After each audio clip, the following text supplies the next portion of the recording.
জাতিসংঘের পাশাপাশি যুক্তরাষ্ট্র সহ পশ্চিমাদের নিষেধাজ্ঞাকে বুড়ো আঙুল দেখিয়ে এবার মুহুর্মুহু রকেট উৎক্ষেপণ করে আবারও আলোচনায় উত্তর কোরিয়া। স্থানীয় সময় শুক্রবার একটি বা দুটি নয়, একসঙ্গে 18টি রকেট ছোড়ে দেশটি। এ সময় উপস্থিত ছিলেন উত্তর কোরিয়ার সর্বোচ্চ নেতা কিম জং উন। KN-25 ভ্রাম্যমাণ লঞ্চার দিয়ে উৎক্ষেপণ করা হয় বিপুল সংখ্যক রকেট।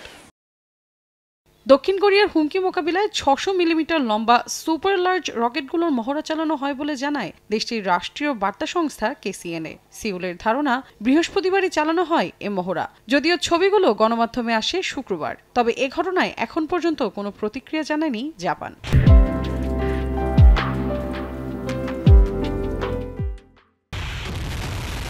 এর আগে বৃহস্পতিবার স্থানীয় সময় সকালে পিয়ংইয়ং এর কাছে সুনান অঞ্চল থেকে পূর্বাঞ্চল লক্ষ্য করে 10টি স্বল্প পাল্লার ব্যালিস্টিক ক্ষেপণাস্ত্র ছোড়ে পিয়ংইয়ং।